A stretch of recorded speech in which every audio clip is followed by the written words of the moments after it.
தமிழ்நாட்டில் கடந்த 5 ஆண்டில் குறிப்பிடத்தக்க அளவு குற்றங்கள் குறைந்திருப்பதாக அரசு கூடுதல் தலைமைச் செயலர் தீரஜ்குமார் தெரிவித்தார். அவரோடு செய்தியாளர்களை சந்தித்த பொறுப்பு டிஜிபி வெங்கட்ராமன், அரசு ஏற்படுத்திய விழிப்புணர்வு காரணமாகவே போக்சோ வழக்குகள் அதிகம் பதிவாவதாக தெரிவித்தார். 2021ல தமிழ்நாட்டில் ஸ்டேட் லெவல்ல 1597 cases were reported for the murder.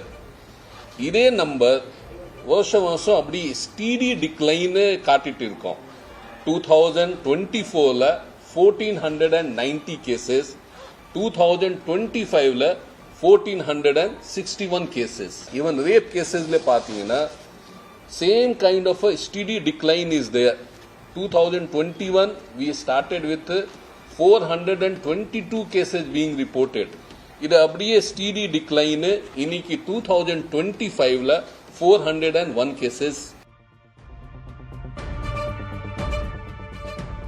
Manamadurai Akash மரண வழக்கில் காவல்துறையினர் மீது தவறு இருந்தால் அரசு நிச்சயம் நடவடிக்கை எடுக்கும் என கூடுதல் தலைமைச் செயலர் தீரஜ்குமார் தெரிவித்தார். அதேபோல தூத்துக்குடி மாணவி பாலியல் வன்கொடுமை வழக்கில் குற்றவாளிகள் அதே பகுதியைச் சேர்ந்தவர்களாக இருக்கலாம் என பொறுப்பு டிஜிபி வெங்கட்ராமன் தெரிவித்தார்.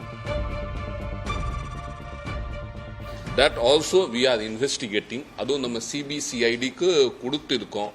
அதில் என்ன உண்மை இருக்குது, அந்த உண்மைப்படி கவர்மெண்ட் ஆஃப் தமிழ்நாடு ஆக்ஷன் எடுக்கிறதுக்கு ரெடியாக இருப்போம். அதில் there is 100% no doubt about it. 1-2 incidents இருக்கும் போது இதில் முக்கியமாக என்னன்னா கவர்மெண்ட்டுடைய ரெஸ்பான்ஸ் அதில் எப்படி இருக்குது. கவர்மெண்ட் அது உண்மையில் டிரான்ஸ்பரண்ட் மேனரில் ஃப்ரீ அண்ட் ஃபேர் மேனரில் விசாரணை செஞ்சுட்டு ஏதாவது தவறு நடந்து இருக்குதா அவங்க மேலே ஆக்ஷன் எடுக்கிறதுக்கு ரெடியாக இருக்குதா இல்லையா, அதுக்கு என்ன ஆன்சர் நீங்க பார்க்கணும். இந்த ஊர்ல சந்தேக நபர்கள் யாருன்னு அது ஒரு ரிமோட் பிளேஸ், அதனால வெளியிலேருந்து செஞ்சிருக்க வாய்ப்பு கொஞ்சம் கம்மி. இருந்தாலும் விசாரணை தான் முடிவு பண்ணணும். அதனால விசாரிச்சுட்டு இருக்கிறாங்க. இந்த ஸ்டேஜில் அதை பத்தி வேற எதுவும் சொல்றோம். போக்சோல வருதுன்னு ஏடபிள்யூபிஎஸ்க்கு அனுப்பிச்சிருக்காங்க. இருந்தாலும் ஏடபிள்யூபிஎஸ் இன்ஸ்பெக்டர் உடனே நடவடிக்கை எடுக்கலன்னு தான் சஸ்பெண்ட் பண்ணியிருக்கிறோம். அதை பத்தியும் விசாரிப்போம்.